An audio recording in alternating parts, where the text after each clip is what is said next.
Hi everyone, welcome to Umkosi noMagajeni. I am uMagajeni. Umkosi wethu namhlanje bazala bakamziso is about uMusa Mseleku nesithembu sakhe. uMusa Mseleku i-businessman yase-South Africa edume kakhulu and une-reality show yakhe nomndeni wakhe which is called Uthando Nesithembu. uMusa Mseleku unamakhosikazi ayi-4 which is uMaqele, uMayeni, uMakhumalo noMangwabi. So on the previous, I think it's a previous season because iphelile and members and the last episode it was members Makhumalo where uMayeni no Macele they didn't attend uMayeni members Makhumalo ke many people they didn't understand why I'm one of them good understand ukuthi why bangayo support umna kwabo but ke uMayeni said yena anyeke ayo just because members uzabe ukaKhumalo not kaMseleku. And leyo reason ayenza sense because vele kumbese abantu bakamsele kumele bakaKhumalo, sorry guys. So members so vele mele uye kaKhumalo. Oh, so I saw a article Daily Sun where uMayeni athi yena ube shocked njengoba nathi sibe shocked makabukela this episode where uMakhumalo athi uyamzonda and uMakhumalo whatever bekayikhuluma that statement beyingana ucela ukuthi asekele statement sakhe sokuthi uyamzonda. Why athi uyamzonda? Because yena akakhumbuli amzonda and uMseleku uthe makakhomenta naye uthe uMakhumalo ayikho lento ayikhulumayo ngamanye amagama athi ayikho lento ayikhulumayo akayishongo direct because uthe uMakhumalo umuntu obhabli uMayeni umuntu reserved. uMakhumalo lento ayishoyo ayinama-facts yinto nje ayizicabangela yona. So lapha ababuzanga ngoMacele and they didn't ask uMakhumalo abazange baze bamthole for i-comment yakhe. ucomment uvele wathi yena into ayishilo it was on base of i-reality show so akasekho lapho ishilo into ayishilo. Mina this thing I don't understand guys, why abantu bagcile kuMayeni kakhulu if nishadile vele namakhosikazi ni-4 or ni-2 ni-3 kuyaziwa mhlambe mana wentana bomuntu kuyaziwa ukuthi uzibani nozibani abazwani kakhulu. Why abantu bafocuse kakhulu kuMayeni and not kuMacele just because uMakhumalo noMacele they are friends and they were friends or nje angibazi benzani ba-close. So uMacele makathi no, why abantu bafocusa ku-no kaMayeni not kaMacele because naye Macele uthe no. And Macele ireason yakhe we cannot say anyaka attend umshado kaMseleku ashade nomunye umfazi cause wakaMayeni simbonile ukuthi u-attendile umembers wakaMayeni and uMacele if bangafuna isithembu bakane-right ezindlunkulu okala ukuthi mina ezuMacele anyeke nje ngizokulunge ukube sithembini.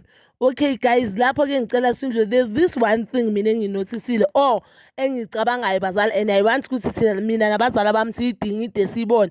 Mina I was thinking and this thing ngithathe based on what uMseleku wayishilo on the last episode where ashilo ukuthi yena abantu they didn't believe or they don't believe or they didn't think ukuthi uzomshada uMakhumalo just because uMakhumalo kumntana asemzume. That means ko wonke amakhosikazi aMseleku way-4 umfazi okhulele like bakhulele same ndawo noMseleku or bahlala same ndawo noMseleku is uMakhumalo.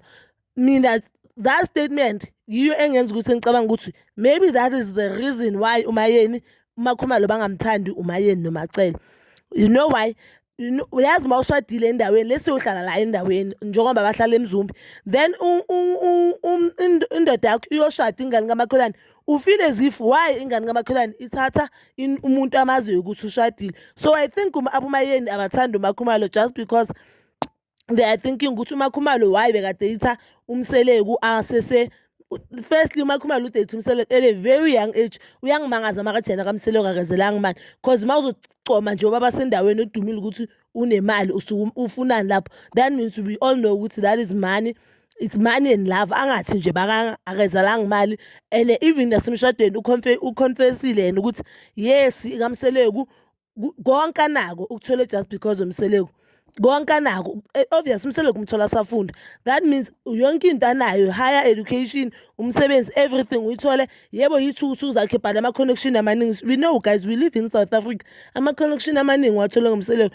Mina I was thinking no and this thing bengithe ngizoyireporta la so because of i-flu bazala ngiyacabanga ukuthi ngiyenze today i-reason yokuthi aboMayeni bangathandi uMakhumalo maybe it's because umntana sendaweni ucome indoda ayazi ukuthi already inabafazi abayi-2 futhi no 2 3 masibala nomfazi kaMseleku we-2 lo ongasekho emhlabeni So they were thinking ukuthi maybe uzele obvious Makhumalo muhle guys, Makhumalo muhle, Makhumalo is young, Makhumalo bubbly. So maybe they were thinking ukuthi lo uzele imali since amncane and ukhula la endaweni kudumile ukuthi ayibonanga ubaba unemali. So guys, we all know endaweni if khona ubaba unemali iyaduma leyo nto leyo ukuthi uzibani bani uyophethe nje uMandela wala imali yala.